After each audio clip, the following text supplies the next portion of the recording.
آج کے مہمان خاص میں خاص مہمان بنے کورونا کے خلاف فرنٹ لائن پر لڑنے والے ایک سپاہی ڈاکٹر جاوید اکرم سے۔ ان سے ملنے ہم ان کے گھر پہنچے۔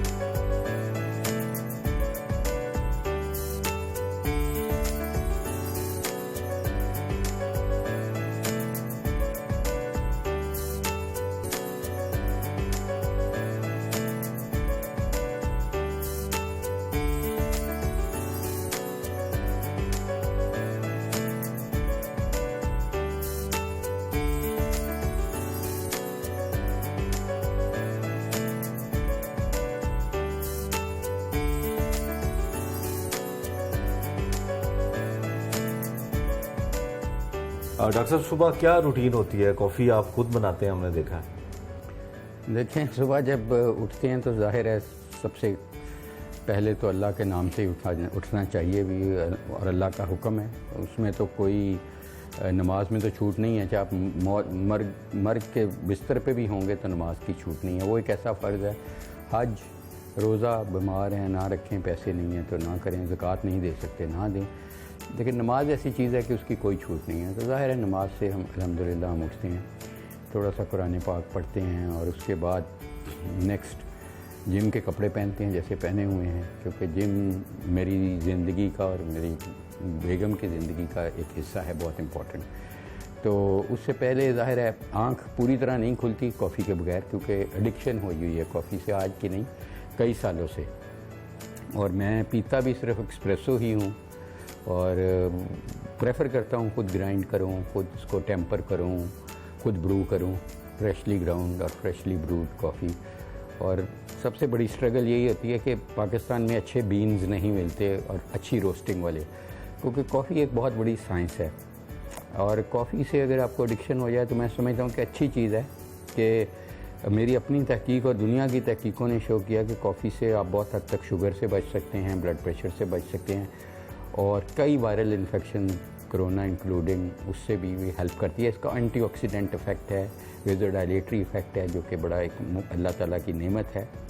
تو کوشش کرتے ہیں کہ اللہ کی نعمتوں سے مستفید ہوں، اور اس کے بعد ظاہر ہے جم کا رخ کرتے ہیں، اور پھر بریک فاسٹ کرتے ہیں چھوٹا موٹا، اور پھر دفتر شروع ہو جاتا ہے، اور پھر جانے کا وقت تو ہمارا مقرر ہوتا ہے، آنے کا کوئی وقت نہیں مقرر، کیونکہ پیشہ ایسا ہے کہ کئی دفعہ مریض کے ساتھ ہی رات گزارنی پڑتی ہے، خاص کر آج کل جو کورونا کے مریض زندگی اور موت کی کشمکش میں ہوتے ہیں، تو ظاہر ہے کئی دفعہ گھر کے دلیج پہ آ کے واپس کال آ جاتی ہے کہ واپس جائیں، تو وہ اس طرح یہ چلتا رہتا ہے۔ ڈاکٹر جاوید اکرم ایک آرٹ لور ہیں۔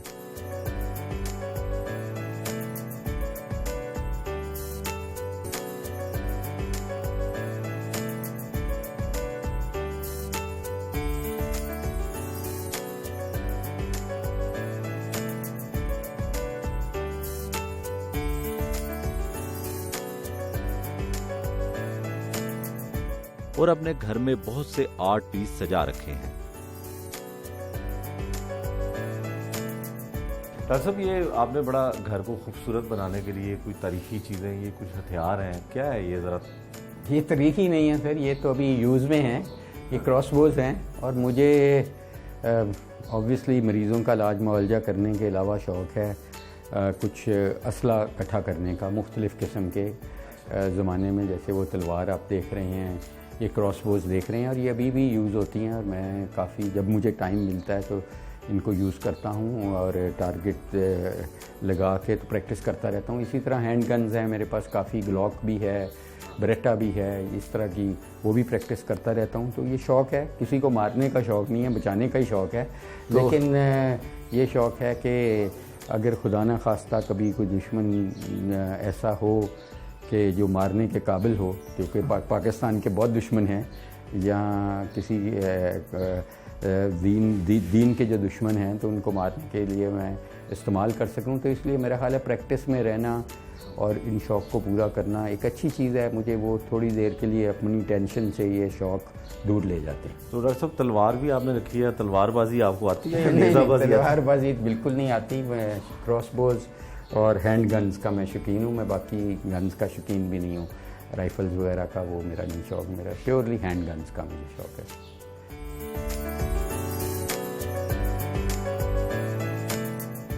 ڈاکٹر صاحب 3 جنریشن مطلب یہ آپ کے والد ہیں، آپ ہیں اور آپ کے صاحبزادے ہیں؟ جی ہاں، ایسے ہی ہے سر، یہ بڑی یادیں ہیں۔ اللہ تعالیٰ میرے والد کو جنت میں اعلیٰ درجہ دے۔ یہ جج تھے ہائی کورٹ لاہور کے، پھر سپریم کورٹ کے، بیچ میں چیف جسٹس بھی رہے۔ تو ان کی دعاؤں کی توفیل اور میری والدہ کی دعاؤں کی توفیل جو بھی آج میں کچھ بن سکا ہوں، میرا خیال ہے ان کی دعاؤں کا بہت زیادہ حصہ ہے اس میں۔ اور ظاہر ہے میرے حضور صلی اللہ علیہ وسلم کے بعد یہ رول ماڈل ہیں اور رہیں گے۔ اور میرے بہت سارے کام زندگی میں صرف اس لیے ہو جاتے ہیں کہ جاوید اکرم جسٹس اکرم کا بیٹا، تو لوگ کہتے ہیں ان کے بڑے آسان ہیں ہمارے پہ، تو کام ہو جاتے ہیں۔ تو اسی لیے میں سمجھتا ہوں کہ ہمارا معاشرہ شاید لوگ سمجھتے ہیں یہ اس کی کمزوری ہے، میں اسٹرینتھ سمجھتا ہوں کہ ہماری ایک دوسرے پہ ڈپینڈنس بہت زیادہ ہے۔ میرا خیال ہے ادھر بجلی کا میٹر بھی لگانے کے لیے آپ کو سفارش چاہیے، یا کسی تھانے میں آپ نہیں جاتے جب تک پوچھ نہیں لیتے ادھر ایس ایچ او کون ہے یا ایس پی کون ہے یا ڈی ایس پی کون ہے، اور اسی طرح ہاسپٹل میں نہیں جاتے جب تک آپ پوچھ نہیں لیتے کہ وہاں کا ایم ایس کون ہے۔ تو یہ آلدو کمزوری سمجھا جانا چاہیے، کیونکہ جیسے میں نے 5 ملکوں میں کام کیا ہے، یو کے میں اور امریکہ میں انکلوڈنگ، تو وہاں پہ سسٹم چلتا ہے، یہاں پہ پرسنالٹیز چلتی ہیں، یہ فرق ہے۔ لیکن اس سے یہ ہوتا ہے کہ ہماری کیونکہ ڈپینڈنسی ایک دوسرے سے بہت زیادہ ہے، ہماری لائن مین پہ بہت ڈپینڈنسی ہے، میرے اپنے عملے پہ بہت ڈپینڈنسی ہے، تو اس کا فائدہ یہ ہوتا ہے کہ پھر ہم اندر سافٹ ہو جاتے ہیں، ہم ایک دوسرے سے بنا کے رکھتے ہیں، ہم سیکریفائس کرتے ہیں ایک دوسرے کے تعلقات میں، ہم انویسٹ کرتے ہیں، اور وہ تعلقات پھر صرف میرے کام نہیں آ رہے، میرے بچوں کے اور ان کے بھی بچوں کے شاید آئیں گے۔ تو یہ ایک بڑی بیوٹی میں سمجھتا ہوں، یہ اسٹرینتھ سمجھتا ہوں اپنی سوسائٹی کی، پاکستانی سوسائٹی کی۔ لوگ اس کو بے شک ویکنیس سمجھے، میں سمجھتا ہوں کہ یہ اسٹرینتھ ہے۔ اور میں اتنے ملکوں میں کام کر کے ادھر کام کر رہا ہوں، تو مجھے کبھی بھی ریگریٹ نہیں میں نے کیا کہ میں کیوں ادھر انگلینڈ کو چھوڑ کے آیا، جبکہ ادھر میں اس وقت بڑی ینگ ایج پہ کنسلٹنٹ تھا، کیونکہ ادھر تو آپ کے ہمسائے کو نہیں پتہ ہوتا آپ کا، ٹھیک ہے۔ ادھر تو الحمدللہ آپ کو اتنی دعائیں ملتی ہیں مریضوں کی، اتنی دعائیں ملتی ہیں مریضوں کے لوحقین کی۔ ٹھیک کرنے والا ذات اللہ تعالیٰ ہے، بچانے والی ذات اللہ تعالیٰ ہے، لیکن آپ ذریعہ بنتے ہیں، اور لوگ آپ کو ایک بہت بڑا آنر دیتے ہیں، بہت پیار دیتے ہیں، بہت دعائیں دیتے ہیں، اور یہی احساسہ ہے اصل میں آپ کا۔ ڈاکٹر صاحب بڑی نایاب چیزیں اپنے گھر میں رکھی ہیں، پینٹنگز بھی، اور یہ پیرٹ بڑا خوبصورت ہے، کیا ہے یہ؟ دیکھیں وجاہت صاحب، میرا خیال ہے، میرا اصول ہے کہ زندگی اس چیز کا نام ہے کہ آپ یادیں بنائیں، اور اچھی یادیں بنائیں اللہ کرے، اور ان کے بارے میں سوچ کے آپ باقی زندگی گزار دیں۔ تو ظاہر ہے یہ ہر انسان کی زندگی میں اچھی اور بری یادیں ہوتی ہیں، لیکن اللہ کرے کہ ہم سب مسلمانوں کی اور انسانوں کی زندگی میں اچھی یادیں ہوں۔ تو میری عادت ہے کہ میں جہاں بھی جس ملک میں بھی جاتا ہوں تو ظاہر ہے وہ یادیں تو میرے نقش رہتی ہیں، اور مجھے شوق بہت ہے ایکسپلوریشن کا کہ دنیا دیکھوں، اور الحمدللہ اللہ نے بہت موقع دیا، کیونکہ میں ریسرچ کرتا ہوں، ریسرچ پیپر پڑھتا ہوں، تو میں بہت ایسی جگہوں پہ گیا ہوں جہاں بہت کم لوگ گئے، مثلاً اولن بٹور، منگولیا، برازیل۔ تو یہ برازیل میں جو کوپا کبانا بیچ ہے، یہ وہاں سے لیا تھا، اور میں جب ایسی چیز کوئی دیکھتا ہوں یا کوئی پیس آف آرٹ دیکھتا ہوں جو میں سوچتا ہوں کہ مجھے وہ وقت بتا دے گا کہ میں جب برازیل میں نے ہینگ گلائڈنگ کی، جب برازیل کی کوپا کبانا بیچ پہ ہم ریو ڈی جنیرو میں گھومے، تو وہاں کیا کھایا کیا پیا، وہ ساری یادیں آ جاتی ہیں۔ تو یہ طوطا برازیلین طوطا ہے، تو اس لیے یہ جو بھی آپ چیز دیکھتے ہیں اس کے پیچھے ایک کہانی ضرور ہے، اور وہ ہمیں ریمائنڈ کراتی رہتی ہے سب کو وہ وقت کے جو ہم نے وہاں گزارا۔ تو وہ اللہ کرے کہ یہ زندگی میں یہ اچھی یادیں ہم آج بھی آپ آئے ہیں ہمارے گھر پہ، ہمارے لیے بہت آنر ہے، آپ کے چینل نے ہمیں یہ آنر دیا، لاہور HD نے، بہت بڑا آنر ہے۔ اور یہ بھی آج کا دن جو میں انویسٹ کر رہا ہوں یا آپ انویسٹ کریں، یہ بھی ایک یاد بن جائے گی ہمارے لیے، اور ظاہر ہے آپ اس کو کیمرہ آپ کا محفوظ کر رہا ہے، تو یہ ظاہر ہے ایک ہمارے کلیکٹیبل جو ہیں کلیکشنز میں یہ بھی ایک حصہ ڈل جائے گا۔ تو میں وہی بار بار کہہ رہا ہوں کہ یہ اللہ کرے کہ یہ یادیں ہم، اللہ تمہیں توفیق دے، ہم بناتے رہیں، اور انہی یادوں کے سارے ہم باقی زندگی گزارتے ہیں۔ اور جو پینٹنگز ہیں ان کے ساتھ کون سی یادیں ہیں؟ دیکھیں پینٹنگز بھی، کیونکہ ہمیں شوق ہے پینٹنگز کا بہت زیادہ، اور پینٹنگز بھی اسی طرح ہی ہیں کہ کوئی پینٹنگ میں نے منگولیا سے لی ہوئی ہے، کوئی پینٹنگ میں نے چائنا کے کسی